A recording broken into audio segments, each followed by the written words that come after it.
ایک ایسے سلطان جنہوں نے بیت المقدس کو فتح کرنے کی راہ ہموار کر دی، وہ سلطان جنہیں صلاح الدین ایوبی کے سب سے با اثر استاد کے طور پہ جانا جاتا ہے، اور جنہوں نے صلیبیوں کی سازش کو ناکام کرتے ہوئے روضہ رسول صلی اللہ علیہ وآلہ وسلم کی حفاظت کی۔ ویورز، آج ہم زنگی سلطنت کے عظیم ترین سلطان نور الدین زنگی کی فیملی ٹری کی بات کریں گے۔ سلطان نور الدین زنگی کے آباء و اجداد کون تھے اور اوغوز ترکوں سے ان کا کیا تعلق تھا؟ سلطان کی وفات کے بعد صلاح الدین ایوبی نے زنگی سلطنت پہ کنٹرول کیسے حاصل کر لیا، اور مشہور زمانہ سلجوقی اور عثمانی خاندان سے زنگیوں کا کیا تعلق تھا؟ ویورز، میں ہوں احتشام ارشد اور آپ دیکھ رہے ہیں دا انفوٹینمنٹ چینل۔ ویورز، آپ کو یہ جان کے حیرانی ہوگی کہ زنگی بھی بنیادی طور پہ ترک ہی تھے، چنانچہ ان کے شجرے کو سمجھنے کے لیے ہمیں ترکوں کے جد امجد اوغوز خان پہ جانا پڑے گا، جو 8ویں صدی عیسوی کے درمیانی ایام میں سینٹرل ایشیا میں زندگی گزار رہے تھے۔ ان کی سب سے خاص بات یہ ہے کہ دنیا پہ راج کرنے والے کئی مسلمان خاندان انہی کی نسل سے تعلق رکھتے تھے، جن میں سلجوقی، خوارزمی، عثمانی اور زنگی خاندان سر فہرست تھے۔ کہا جاتا ہے کہ جوانی کی عمر میں اوغوز خان نے سینٹرل ایشیا کے تمام ترک قبیلوں کو اکٹھا کیا اور اس پورے علاقے پہ پہلی ترک ریاست کی بنیاد رکھ دی، جسے اوغوز یگو اسٹیٹ کہا جاتا تھا، اور اوغوز خان اس ریاست کے پہلے خان یا سردار کے طور پہ سامنے آئے۔ اپنے وجود میں آنے کے کچھ ہی عرصے میں یہ ریاست اتنی طاقتور ہو گئی کہ دنیا کی کوئی بھی سلطنت ان کے سامنے ٹک نہ پاتی تھی۔ مورخین لکھتے ہیں کہ اوغوز خان کو 2 عورتوں سے پیار ہو گیا تھا، جن کے نام بوزوکلار اور اوجوکلار تھا۔ چنانچہ اوغوز خان نے ان دونوں سے ہی شادی کر لی۔ ان دونوں بیویوں سے اوغوز خان کے 3 بچے پیدا ہوئے، جیسا کہ اوغوز کی پہلی بیوی اوجوکلار سے گوک خان، دا خان اور دینیس خان پیدا ہوئے، جبکہ آپ کی دوسری بیوی بوزوکلار سے گن خان، آئے خان اور یلدیز خان کا جنم ہوا۔ چنانچہ اوغوز خان کے ان 6 بیٹوں کے آگے 24 بیٹے پیدا ہوئے، یعنی اوغوز خان کے کل 24 پوتے تھے، جو ترکوں کی تاریخ میں انتہائی اہمیت کے حامل ہیں، کیونکہ اوغوز کے یہ پوتے مستقبل میں 24 خانہ بدوش ترک قبیلوں کی بنیاد بنے، جنہوں نے یگو اسٹیٹ میں ایک اتحاد بنا رکھا تھا، اور عربوں کے زوال کے بعد ان 24 قبیلوں سے اجمی مسلمانوں کی عظیم ترین سلطنتیں وجود میں آئیں، جنہوں نے پھر امت مسلمہ کی خلافت سنبھالی۔ جیسا کہ گن خان کے بیٹے کائی خان سے کائی قبیلہ وجود میں آیا، جس سے 3 برائے اعظموں تک حکومت کرنے والے عثمانی خاندان کا تعلق تھا۔ اسی طرح دینیس خان کے بیٹے کنک خان کی نسل سے سلجوق سلاطین تعلق رکھتے ہیں، جنہوں نے سلجوقی سلطنت کی بنیاد رکھتے ہوئے صلیبیوں کو لوہے کے چنے چبوا دیے۔ ویورز، ان دونوں خاندانوں کا مکمل شجرہ نسب ہم اپنی دوسری ویڈیوز میں دکھا چکے ہیں۔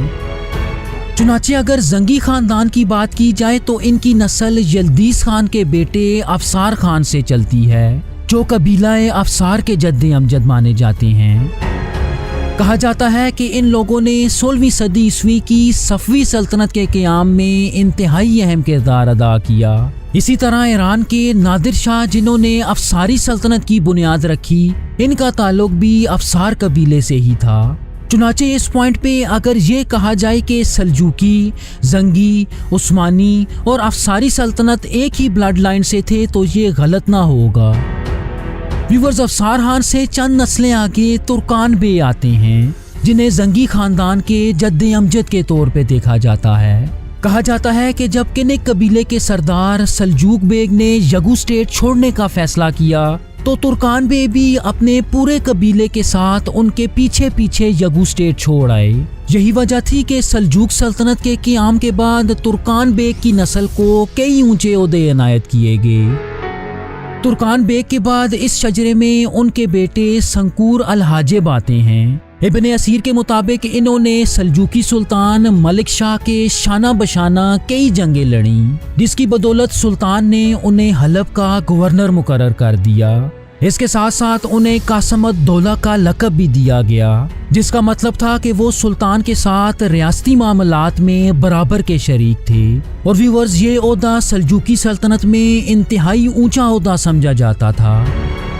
لیکن جیسا کہ ہم جانتے ہیں کہ سلطان ملک شاہ کے انتقال کے بعد سلجوقوں میں ایک خانہ جنگی شروع ہو گئی۔ چنانچہ اسی خانہ جنگی کے نتیجے میں غداری کے ایک الزام میں سنکور کا سر قلم کر دیا گیا۔ ان کے قتل کے وقت ان کا واحد بیٹا محض 10 سال کا تھا، جسے عماد الدین زنگی کے نام سے جانا جاتا ہے۔ اپنے والد کے انتقال کے بعد ان کی پرورش موصل کے گورنر کربوگا نے کی۔ جوانی کی عمر میں پہنچ کے عماد الدین زنگی نے موصل کی فوج میں خدمات دینا شروع کر دی اور کچھ ہی عرصے میں سلجوقوں نے انہیں موصل اور حلب کا والی بنا دیا۔ چنانچہ سن 1127 میں عماد الدین زنگی نے ان دونوں شہروں کو متحد کیا اور یہاں اپنی سلطنت کی بنیاد رکھ دی، جسے سلجوقوں کی زنگی عطا بیگ کہا جاتا تھا۔ اور ویورز، یہی عطا بیگ مستقبل کی زنگی سلطنت کی بنیاد بنی۔ لیکن عماد الدین زنگی ان دونوں شہروں پہ حکومت قائم کرنے کے بعد سکون سے بیٹھنے والے نہ تھے۔ چنانچہ انہوں نے آس پاس کی صلیبی ریاستوں پہ حملے کرنا شروع کر دیے اور سن 1144 میں ایک صلیبی ریاست اوڈیسا پہ حملہ کرتے ہوئے اس پہ قبضہ کر لیا، جو پہلی صلیبی جنگ کے بعد قائم ہونے والی 4 عیسائی ریاستوں میں سے ایک تھی۔ باقی 3 صلیبی ریاستوں میں اینٹیوک، ٹرائپولی اور یروشلم کی ریاستیں شامل تھیں۔ چنانچہ عماد الدین زنگی وہ پہلے مسلمان سپہ سالار بن گئے جنہوں نے صلیبیوں کے خلاف سب سے پہلی کامیابی حاصل کی، اور یہ کامیابی فلسطین کا علاقہ فتح کرنے کی طرف پہلا قدم تھا۔ اوڈیسا کی فتح کے بعد دوسری صلیبی جنگ کا آغاز بھی ہوا، جس میں عماد الدین زنگی کے ساتھ پوری سلجوق سلطنت صلیبیوں کے خلاف میدان جنگ میں تھی۔ کہا جاتا ہے کہ عماد الدین زنگی کو ان کے ایک فرانسیسی غلام نے شہید کیا تھا۔ کئی مورخین یہ دعویٰ بھی کرتے ہیں کہ ان کی شہادت کے پیچھے صلیبیوں کا ہی ہاتھ تھا۔ ویورز، عماد الدین زنگی نے کل 3 شادیاں کی، جن سے ان کے 3 بیٹے پیدا ہوئے، اور ان کی شہادت کے بعد ان کی سلطنت ان کے 2 بیٹوں میں تقسیم ہو گئی۔ ان کے بڑے بیٹے سیف الدین غازی کے حصے میں موصل کا علاقہ آیا، جبکہ ان کے چھوٹے اور سب سے اہم بیٹے نور الدین زنگی نے حلب کے علاقے کا کنٹرول سنبھال لیا۔ اگر ان کے چھوٹے بیٹے نور الدین زنگی کی بات کی جائے تو آپ اپنے دور میں صلیبیوں کے رستے میں سب سے بڑی دیوار تھے۔ انہوں نے اپنے والد کے نقش قدم پہ چلتے ہوئے صلیبیوں کو کئی شکستیں دی اور آس پاس کے کئی عیسائی علاقوں پہ قبضہ کر لیا۔ ویورز، ان کی زندگی کا سب سے بڑا مقصد بیت المقدس کو فتح کرنا تھا، اسی لیے انہوں نے آس پاس کی تمام چھوٹی بڑی مسلمان ریاستوں کو اکٹھا کیا اور صلیبیوں کے خلاف ایک مشترکہ فوج بنا لی۔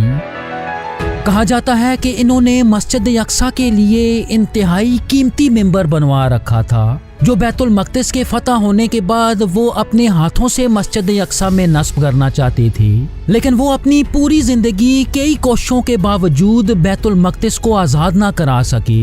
تاہم سلطان صلاح الدین ایوبی نے بیت المقدس فتح کرنے کے بعد ان کا ممبر مسجد اقصیٰ میں نصب کیا۔ ویورز، کئی مورخین کے مطابق نور الدین زنگی کے دور میں صلیبیوں نے خفیہ طور پہ روضہ رسول کی جانب ایک سرنگ کھود لی تھی، لیکن نور الدین زنگی نے ان کی اس سازش کو ناکام کرتے ہوئے روضہ رسول کے گرد ایک سیسا پلائی دیوار بنوا دی۔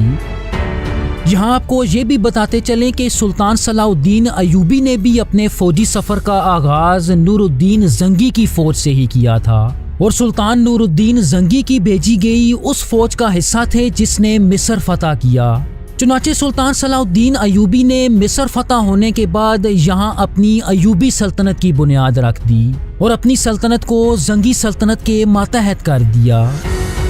کہا جاتا ہے کہ مصر کی فتح کے بعد صلیبیوں نے نور الدین زنگی اور سلطان صلاح الدین کو زہر دینے کی کوشش کی۔ سلطان صلاح الدین تو اس سازش سے بچ نکلے، لیکن صلیبی نور الدین زنگی کو زہر دینے میں کامیاب ہو گئے۔ ان کی شہادت کے بعد ان کے 11 سالہ بیٹے الصالح اسماعیل تخت نشین ہوئے۔ لیکن اس کم سن سلطان کو کنٹرول کرنے کے لیے زنگی سلطنت میں ایک خانہ جنگی شروع ہو گئی۔ مصر میں سلطان صلاح الدین ایوبی نے پہلے تو زنگی سلطنت کے اس کم سن سلطان کے ماتحت رہنے کا فیصلہ کیا، لیکن جب زنگی سلطنت کی اندرونی خانہ جنگی حد سے زیادہ بڑھ گئی تو سلطان صلاح الدین ایوبی نے اپنی پوری فوج کے ساتھ زنگی سلطنت کی طرف مارچ کیا اور زنگی فوج کو شکست دیتے ہوئے سلطان الصالح کی حکومت کو بحال کر دیا۔ لیکن کچھ ہی عرصے بعد سلطان الصالح کی وفات ہو گئی، چنانچہ سلطان صلاح الدین نے نور الدین زنگی کی بیوہ عصمت الدین سے شادی کرتے ہوئے پوری زنگی سلطنت کا کنٹرول سنبھال لیا۔ ویورز، اب نور الدین زنگی کے فتح کیے گئے تمام علاقوں پہ ایوبی سلطنت قائم ہو چکی تھی، لیکن زنگی خاندان کی حکومت اب بھی ایک علاقے پہ قائم تھی اور وہ علاقہ عماد الدین زنگی کے بڑے بیٹے سیف الدین غازی کا موصل کا علاقہ تھا۔ سیف الدین غازی نے ہمیشہ اپنے بھائی نور الدین زنگی کا ساتھ دیا اور ان کے ساتھ ہر محاذ پہ صلیبیوں کے خلاف کھڑے رہے۔ اس کے علاوہ دوسری صلیبی جنگ میں بھی انہوں نے انتہائی اہم کردار ادا کیا۔ ان کی وفات کے بعد عماد الدین زنگی کے سب سے چھوٹے بیٹے قطب الدین زنگی موصل کے تیسرے امیر بنے، جو مکمل طور پہ پہلے اپنے بھائی نور الدین زنگی اور پھر سلطان صلاح الدین ایوبی کے ماتحت رہے۔ ویورز، کہا جاتا ہے کہ قطب الدین نے سلجوقوں کے ساتھ مل کے کمزور عباسی خلافت پہ بھی حملہ کیا، لیکن کئی دنوں کے محاصرے کے باوجود یہ لوگ بغداد فتح نہ کر سکے۔ جہاں تک ان کی اولاد کی بات ہے تو ان کے 3 بیٹے تھے اور ان کی وفات کے بعد ان کے بیٹے سیف الدین غازی II موصل کے چوتھے امیر بننے میں کامیاب ہوئے، لیکن ان کے تخت نشین ہوتے ہی ان کے بھائی عماد الدین زنگی II نے ان کے خلاف بغاوت کر دی۔ کہا جاتا ہے کہ سیف الدین غازی نے سلطان صلاح الدین کی بڑھتی ہوئی طاقت کو دیکھتے ہوئے ان کے خلاف بھی کئی جنگیں کی، لیکن کسی ایک جنگ میں بھی وہ کامیاب نہ ہو سکے۔ چنانچہ انہوں نے صلاح الدین کی طاقت کے سامنے جھکتے ہوئے ان سے اتحاد کرنا ہی مناسب سمجھا۔ سیف الدین غازی کا انتقال TB سے ہوا اور ان کے بعد ان کے چھوٹے بھائی عز الدین مسعود موصل کے اگلے امیر بنے، لیکن ویورز، ایک زنگی امیر کے طور پہ ان کی کوئی حیثیت نہ تھی اور یہ سلطان صلاح الدین ایوبی کی ایک ویسل کے طور پہ کام کیا کرتے۔ عز الدین کے بعد نور الدین ارسلان اور عز الدین مسعود II باری باری تخت پہ بیٹھے، لیکن ان دونوں کے دور میں بچے کچے تمام زنگی علاقے اب ایوبی سلطنت میں شامل ہو چکے تھے۔ چنانچہ عز الدین مسعود کے بیٹے ناصر الدین مسعود زنگی خاندان کے آخری امیر سمجھے جاتے ہیں، جو تخت نشین ہوتے وقت محض 3 سال کے نومولود بچے تھے۔